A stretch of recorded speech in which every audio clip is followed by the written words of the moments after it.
This is a Nekko Media podcast. What's your pleasure, sir?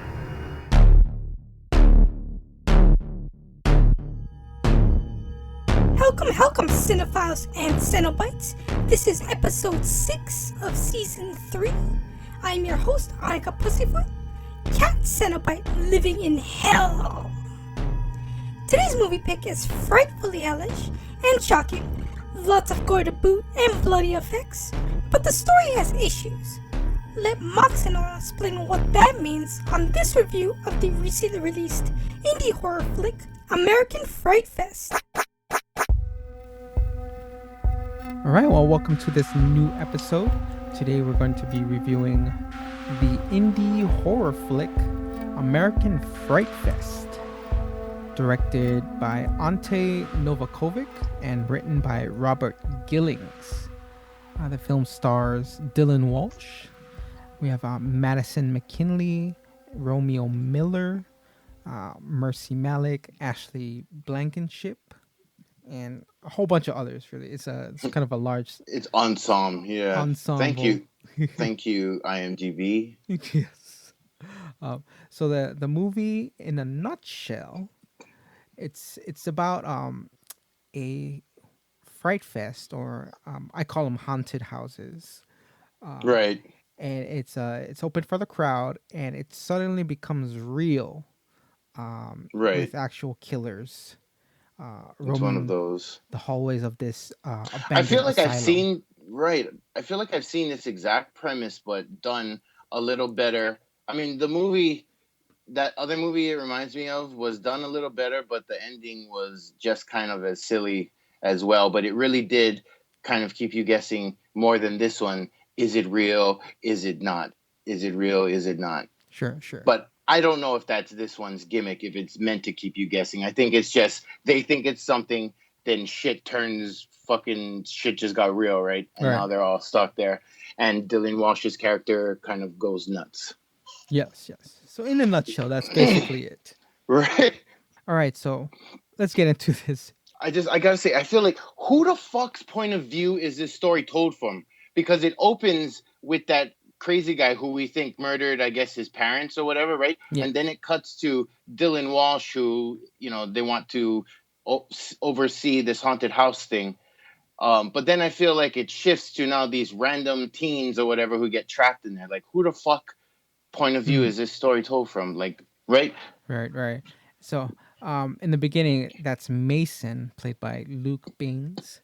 So yeah, we see him kind of like, he's in the bathroom, looking in the mirror. Looks like he's just kind of inner demons struggling with something. Right. And then his brow carries the burdens of the world. And blasts, I assume, his parents in the head with a shotgun. That was a really jarring effect. Like, I texted you, I was like, what the fuck? 3 minutes in? And they like show it. They don't insinuate shit. Like, They straight show you the head getting fucking blowed up like a melon. And it was jarring. They do that with a couple other death scenes too. Like, the effects, right. It's like too much. Like, the effects are great and practical and jarring. Yeah. So good on you, special effects team. If anyone deserves an award in this film, it's the special effects team. Yeah, it's nice. I wonder if they also got the special effects team, the coordinator, supervisor to direct the film, though. It feels kind of like that. Oh, okay. Maybe. Like, never mind about narrative and conflict. Let's just get them to the fucking effects. All right. Well, so we have that storyline, because now that guy's sentenced. But it looks like he's not doing jail time, but rather going to a mental hospital. Yeah, facility, and he'll serve his time there. So that timeline, and then we have Dylan Walsh's character, Spencer Crowe, who's a director. We see that he's a drug addict, alcoholic, substance abuser, really. He plays that part up over the top. He has a lot of fun with it, I feel. I know, and ironically, he's the one that causes this whole ordeal, and that's exactly what he wanted. So right. It's like He He did. causes the inciting incident. You Right. fucking piece of shit, asshole. Like, Oh my goodness. that's people's lives you're playing with. Not that we give a fuck about them, but still, what if we did? That's fucked up. But the I'd have to give it props, yeah, to the horrificness, the costume design, special effects. Right. Tell me, how cool was that murderer with the vest and shit, like with his Yeah. tack vest and his shotgun or whatever his weapon, and is just like, oh, okay. I feel like that deserves to be in a better movie. Like that was some dope fucking wardrobing, costuming, and effects. Like, wow. Right, right. He's so cool. Like, you do kind of root for him if you had to choose. Like, Right, he's the more like cool yeah, looking he's like one. commando killer. Yeah, at least there's something about him that make like every time he's on the screen, you're like, fuck yeah. Yeah. And you can feel his absence when he's not. It's like, oh, these guys again. Who are they again? Right. I know, Which one is and this? if yeah, I mean he's the more dominant figure in the movie, whereas Mhm. these wannabe heroes on Right, the victims side of right. the story. Meat for the beast. Yeah, that's all they that's all they really are. It's like, do we care enough about these guys to like be like, all right, yes, No, yeah. find a way out of This, this building. You need to. It's like, not really. No. yeah. Oh my goodness. And then we also have the mild sub storyline of the mayor, who is the one that commissioned this asylum to be reopened for the purposes of this Fright Fest. Horror Fest, right? Fright Yeah. Fest series. And that one kind of just it ended pretty quickly. Yeah, I feel like that only existed as a sloppy way to, like plot because Right. reasons. So now we have Because this excellent reasons. location to trap these random people in.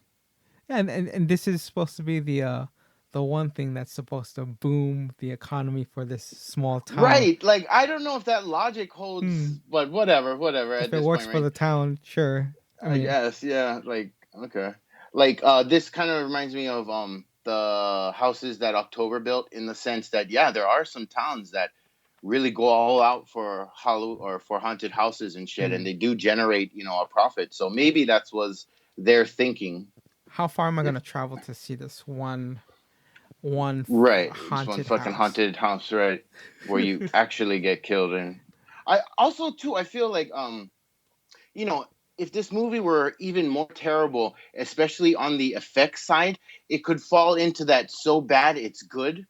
But there is such a dissonance between all the shady elements and then the really excellent effects. Like, it just kind of mucks up the tone. Like, you feel like, okay, this is meant to be serious, but yet everything else doesn't make sense. Mm, So there's no, like, you should be laughing, but also it's really jarring effects. So I don't know, it just yeah, leaves you in kind of a weird place. sure. I get what you're saying. Yeah, Like, if you're gonna go campy and cheesy, just go all the way. The effects really, like Evil Dead. I mean, they're great effects, but they're so overdone that it, adds to the flavor of the entire piece, as sure. opposed to creating, you know, two separate tones that are going two separate directions. Closing thoughts on American Fright Fest. I feel like since it's free, and if you're an Amazon Prime member, you get the pleasure of viewing it for free. If you've got some time to kill, yeah, why not? It's not terrible, and it's not bad enough to enjoy. Getting drunk with and taking shots. With your friends. Like, okay, every time something happens, let's do this. But it's worth a background watch. I really did not like Dylan Walsh. I feel he's better than this. Like, his caliber of acting. I don't know if he wanted to just try something different, but I feel like this is the kind of movie that what's his name ends up in. Nicolas Cage. I feel like Nicolas Cage usually Uh, ends up in this movie playing that character. Oh, what about you? I feel Nicolas Cage goes all out on every project he does, Right. Yes. but it's Yes. all a collaborative process. So it's the people who you work with that kind of will bring out the best in you, I think. Right. But yeah, like Dylan Walsh's character in this one, he could have. It's not his best work. It's No, not. by No. far, Yeah. no. Like, yeah, he feel like he probably could have done better with it. Maybe it was just all the drug use and the substance abuse. But then again, if I didn't like that, then he did his job. It's like, oh, this is a piece of shit. This guy. Yeah, I wonder what the direction was to him, from the director. Like, okay, do this, or, think about your character is this. I don't know how he arrived at those choices, but for me, they didn't work. They didn't like ruin the movie, I guess, because I wasn't really invested anyways in the story. But it was just kind of sad to see him like that. Yeah. But I feel like, yeah, you definitely check this movie out if you're the kind that kind of likes to get surprised by the shock horror aspect Yes. of horror films. Then yeah, this would be one of those. Save for those pretty gnarly death scenes. Right. Yeah, I'd say yeah, definitely check this one out. Yeah, fuck it. Yeah, it's free. Yeah. Yo, watch CC. Oh well, you heard it here, American Fright Fest. This has been a Nekko Media podcast broadcasting from the Blood Cave, part of the /tag Pollard family. For myself, Annika Pussyfoot, Mox, and Ono, keep the lights on and check under that bed because there's only one universal truth. No lives matter. That means you. We have candy.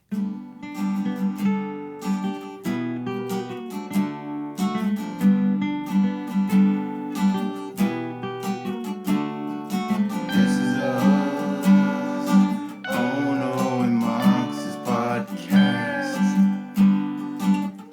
Sounds like crap leaving ass, or duck fucking glass. Probably both, it's really bad, and we do the shit all for you. And we sound like shit while we do. Tigers podcast, we broadcasting shit podcast.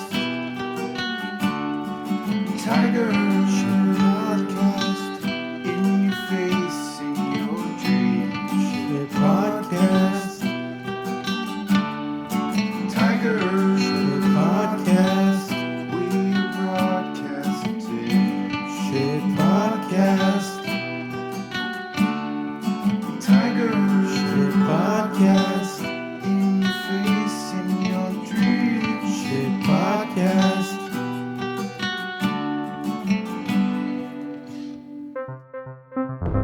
This is a Nekko Media podcast.